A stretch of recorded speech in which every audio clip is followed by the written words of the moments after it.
All right, what is going on, everybody? Today I'm going to be showing you how to set up your USB properly and to be able to play it live on whatever systems you're going to be playing on. So, for starters, I am going to be using rekordbox 7, and this is actually the trial version of that. So as you can see that you don't have to have you don't have to pay for anything, nothing like that. It's just super simple. You just need rekordbox. So to start off, you're going to go to this little tab here, and you're going to see playlist. So for the example, I'm going to add a new playlist here. So test 12, because whatever. I was making this, so you can see all I did was press this little plus button, and I was able to make the playlist from there. I'm going to go through and delete this playlist by right-clicking. So after that, you're going to go back to where this little display collection tab is on the very top, and you're just going to select your song. So I like to touch this little icon over here so I can see the information here. So first off, something very important to note, that the file type does not matter. MP3 or WAV, go for it. Whatever you choose, you can do that. But the most important thing is your sample rate. That is where the important part is, that 441. If it is 441, it'll play on just about anything. If it is 488 like this one, it will not. There is a difference where denons will play the 4.8. Sometimes a record or a Pioneer system will play that, but to be safe, I always put my songs in the sample rate of 441, which you'll be able to see that later. But in order to actually add it to the library itself, you're just going to go over to you're going to right click it, go up to add playlist, and you're going to select your playlist. What that'll do is it'll send it to the playlist just like this, and I have both of them here. And so you can see I have the 441 hertz and I have the 48 hertz over here. That way we can test it on the denon, so that way you can see if it'll load. As you can see, both of these are MP3s, but I have other stuff where they are not MP3s. I don't know, I might not be able to find one. I don't really pay attention whether, but like this one, it's a WAV. I just played this at Bonnaroo. So go for it, play whatever you want, but you can see it's still 441, and all of these are also 441s. So keep that in mind, and I will see you guys over at the denons. So I forgot to add one little detail to this, the most important thing, how to export your USB. So you're going to right-click on your playlist, so back in that playlist tab, you're going to right-click and you're just going to go to export the playlist, and you're going to export it to whatever device you're doing. So I've already exported this, so I'm just going to click OK, and you'll see that there's a bar that popped down right down here. That is going to be how much more you have to do until it's actually done. Be careful you don't export it, you don't unplug it beforehand, because it can make sure you want to make sure all your songs are there. And then to eject it, you're just going to go over to this USB option, and you're going to see the little eject button, so I can click that. It's going to back up my device to the library because I've been clicking that option a lot, so I might as well have it do it. So after it is done saving, it'll eject the USB, and then I can know I'm going to be good and that the device will work. Typically, I'll bring at least 2 USBs just in case one works and one doesn't. They are 2 different types of USBs. I have my SanDisk USB that I typically use, and then I have just a basic 2 terabyte hard drive that I like to use, just because I can load a lot more songs onto there.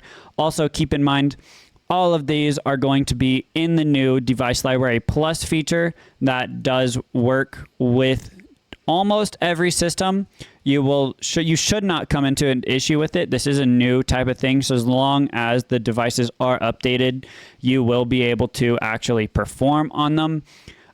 This is something new that just came out with the new Alpha Theater products. So just in case you go to play somewhere, I do always like to keep rekordbox 6 here just in case. This was working on newly updated CDJ 3000s, but in the case it doesn't, I would definitely recommend having rekordbox 7 just in case. I do have both of my sets on, that's me editing. I do have both of my sets on here and as well on rekordbox 6 that I upload both ways. It is okay to have it on both devices. One thing I would say is I like to actually make everything on rekordbox 6, because if it's on your USB and you upload it to rekordbox 7, it will automatically update it to this Device Library Plus feature. So I would highly recommend doing both of them, just in the case you don't know if the system will be updated or not. But in the case of Living Water, you will be perfectly fine just doing everything in rekordbox 7. So as you can see, these are the Denon SC5000s, both sides right here. And then we have the X1800 in the middle. So with this, you have your source here, so you can select your USB. It's touchscreen, so you can just kind of tap around, just like that. Move around, back options, all of that right here. So this is the Device Library Plus from Rekordbox 7, where it's exported. This song right here is at the 441, and then if I go back here, this song is actually in the 48. So unlike Pioneers, where sometimes they won't play these, the Denons will actually play these sample rates. But other than that, everything else operates normally. You have an A-B channel here, where you just press layer, and it'll switch to the next one.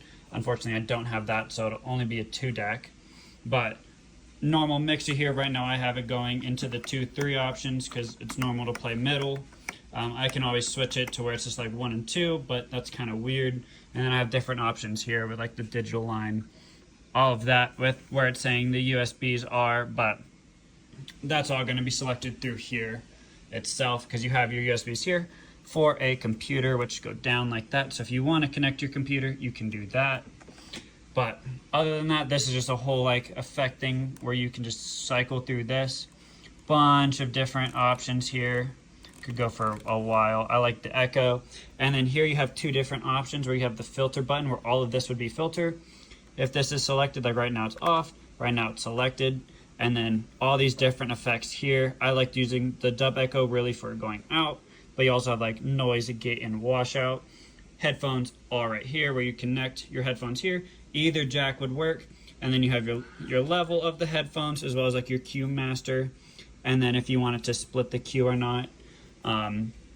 Over here, this is going to be like your crossfaders. So you can see I kind of already have it set up defaultly how this is. This is your booth audio, your panning left to right, and your master volume.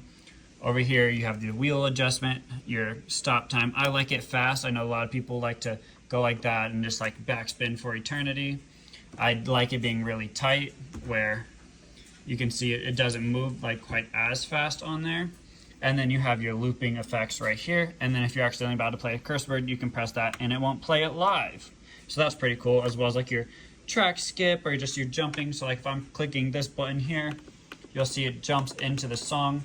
While if I press the skip track, it'll change to the next song. Then over here, you still have your press play, pause, cue, shift if you want to change something in your pattern. So like right here, I'm going to set the cue point right there, but you see if I press shift and I click it again, it goes away. Then you just have your basic hop cues, loops, roll, slicer, all of that. With all of this, you have your beat sync here as well as your key sync, and you have your wheel, which is fairly tight but nothing too crazy, and then pitch bend if you want to pitch bend it. And it kind of works it works exact same over here where you can just go source, select your USB once you're in. The one weird thing I will say about this is you have multiple USBs here underneath on both of them, and then in the back you have 2 options on both sides. You can see right there, and you can also plug in your computer right there as well, and then you can just work on a laptop from there.